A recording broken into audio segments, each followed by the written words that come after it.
Shane CODD, it is awesome seeing you again, my friend. Welcome back to America's Dance 30. Oh man, Brian, it's awesome to see you too, man. I'm just, every time I come on with you, I'm just so happy and just so grateful because, you know, I think the journey I've kind of been on in the last year or two and, you know, speaking with you over in America, it's a big deal for me, you know, coming from Ireland and all that. So thanks very much for having me again. You know, I don't know the last time this has happened or if it's happened, but for somebody to hit #1 on the 3 only songs that they have put out, that is insane, Shane. You're blowing my mind. This is amazing, man. Has it hit you, the fact that you've only put out 3 songs realistically and they all hit #1? Yeah, I don't think so, because when you really say it like that, it really kind of like, you know, hits home. It's just, I'm just blown away, man. I'm really so grateful and just happy, you know, that this is happening and people are listening to my stuff. Congratulations on It Ain't Right hitting #1. Share with us the entire process of how the song was born. Like, this was, I made this after I made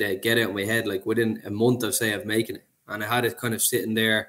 I hadn't fully finished it. And then I put the final touches on it then only probably a couple of months after my single before that, Always on My Mind. And I just, yeah, it was kind of just there for so long and I needed to finish it and get it out. So I'm just happy it got out, and now going US Dance Radio #1, it's just unbelievable. So yeah. Speaking of it sitting there for a while, how many songs are you sitting on, Shane?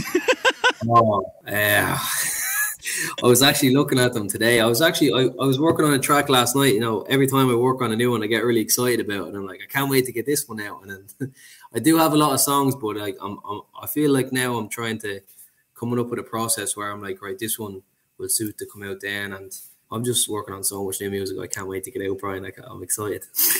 And now that you're actually doing live shows, you're having to deal with the schedule of not only doing these live shows, but trying to produce music around that. Have you found that it's difficult? Well, the last couple of weeks I've had a bit more time, but then there's some weeks are more busy. So I think next week I'm in Ireland with the clubs being back open in Ireland now, which is great, you know, because you know, I've got thankfully I've got a big support in my home country in Ireland. Now, the Irish people, they like to back their people, like, you know, like diehard fans. But I've got like 4 shows in 1 week. So obviously that week I'm going to be really busy. I probably won't get much production done. So it's just finding the time just whenever I can. I'm a night owl, so I work through the night. I worked all night. Honest to God, I didn't even sleep like for like, I don't know, maybe 30 hours now. I think it's coming up on 30 hours. I need to sleep tonight, man, because I stayed up all last night working on tracks. So wow, that is insane, Shane. Yeah, it's not always like that, you know, but I done a late one last night. Well, speaking of Ireland, you just recently did a show at the top of a lighthouse. How did that come together? Yeah, it was just there's actually a lighthouse in the middle of the Midlands in Ireland, like where I live in the countryside. It's just a random lighthouse. Don't really know why it's there. I think it was built years ago. Anyway, for light. I just thought it'd be cool to like do a DJ set in there, but we ended up getting it done. We done a set in there, and we done like a live version of Always on My Mind, my second single, and yeah, it was great, man. People have been taking it well, so it was just a really cool spot to do a video in, I think. Did you guys have to break into it, or do you have to get permission, or how does that work? I think we got permission of like the Irish like tourism board or something like that. I don't know what. I don't know who it was, but we got it done anyway. Yeah, that's not for you to worry about. You just say, this is where I want to play, and then it's up to your team to get it done, right? Be a diva. Believe me, I know all about being a diva, Shane. It's totally cool. Something that I love that I saw you post on your Instagram was you actually practicing mixing. How often do you take time just to practice? Yeah, I like to practice like at least, you know, a couple of times a week just to keep like on top. Like, I feel like there's always new things you can learn with mixing. Like, you know, I'm still learning that game. You know, I actually only got I bought myself CDJs in like June last year. So it's really not been that long since I've been playing out, you know, proper gigs. Like I used to play on like a small controller that I bought for myself, you know, like now I'm playing on the CDJs. So it's like, you know, I've still a lot to learn on them. So I need to practice. Well, Shane, speaking of taking some time, I just saw that you were recently stuck in Dubai. That is so crazy. Yeah. Share with us what happened. That was a pain. So I went for like a week holiday with my friend, and I ended up getting COVID over there. yeah, it was a bit of it was a pain. So I obviously had to isolate over there, you know, staying that you can't leave the hotel room, you know, you're like, you know, just get food like delivered. They drop the food to like the door, then they run away and then you pick it up.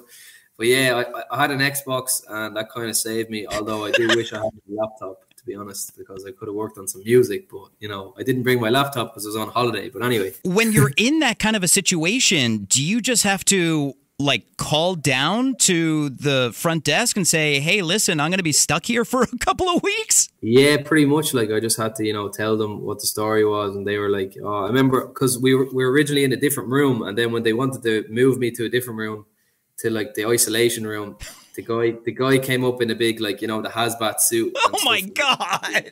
I had to go down like a separate elevator. I just felt like such a burden on the place. But I was fine though. 10 days, I got cleared. I got the negative test and I got home to Ireland. So. And how have you been feeling? Do you know what? I was a little bit tired for a few weeks after. I don't know. Maybe it was in my head, but I'm fine now. So that's good to hear. I can't believe we're even having this conversation. It doesn't even seem like real life. You talking about going down a separate elevator and then coming in. It's like, what movie are we living right now? No, man, it's crazy. I hope we're coming out the end of it now. And well, hopefully soon we won't have to be worrying about that. Congratulations on your third #1 with It Ain't Right.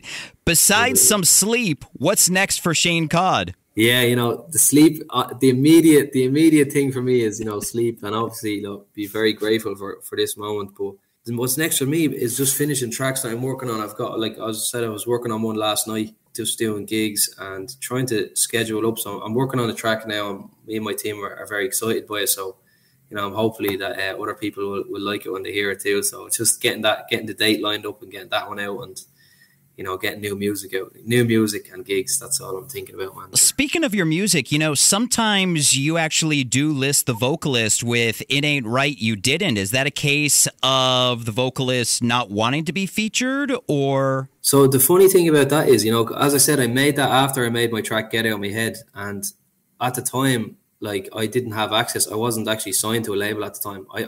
I didn't have access to Singer, so it's a royalty-free sample. Oh, no crap! I got the sample online, yeah. So I made the track, you know, in my bedroom. So I don't even, like, you know, I didn't know who the singer was. You know, I wasn't even, I think it's a rule that you're not allowed to credit them. So it's kind of a funny thing, to be honest. But yeah, I mean, she's got a great voice. So we need to go on a mission on finding out who that vocalist is. Yeah. Wow. Well, Shane, it is always awesome seeing you, and it's even more awesome that this whole dream is finally happening for you after so long wanting it. You're helping my dream come true, lad, so I want to say thanks very much, and thanks for having me. Absolutely. Thank you for your time on America's Dance 30. Thank you. Thanks, Brian.